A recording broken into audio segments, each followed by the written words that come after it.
Comprehensive interventions for learning disabled students is the use of technology, strategies, and resources to engage diverse learners in a higher level of learning.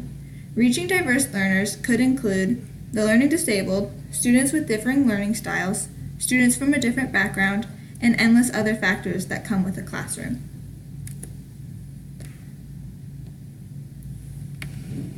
A disability that greatly affects student learning among other areas of life is autism. The intervention I am about to explain centers on the restlessness and being lost in their own world aspects of autism. Applied behavioral analysis is an intervention that breaks a skill down into multiple steps.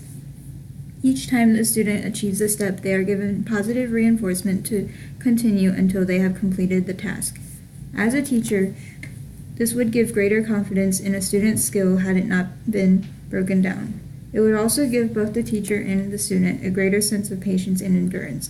It would help the autistic student slow down and keep more in touch with reality. Dysgraphia.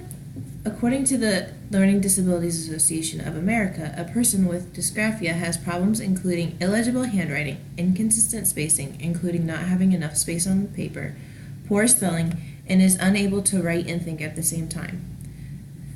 Some other symptoms like these include strange body positions while writing.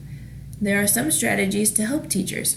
First is the word processor as shown.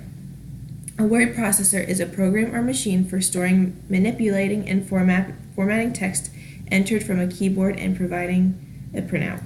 This helps with not having to write down all the notes by hand. It also is able to process words, and the user can choose a word to be able to spell it correctly. Another thing is wide-ruled paper, oral exam, tape recorders, pre-printing, alternatives to written assignments like video or audio recordings, and a special pencil grip or writing aid, which is shown.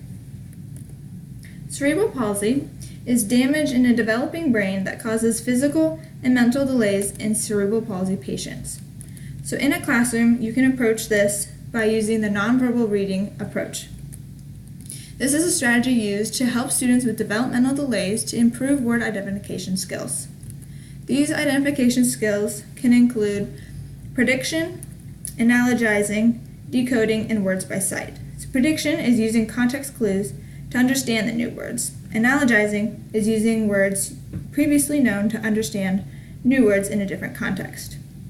Decoding is phonological recordings that sounds out sections of the word individually and then puts them all together to understand the word better. And sight reading is using a word that you previously know to recognize different words.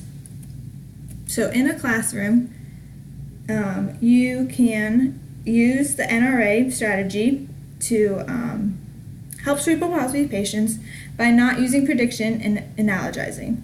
This is because cerebral palsy patients can't rhyme or recognize context clues like other students can. So those strategies should not be used.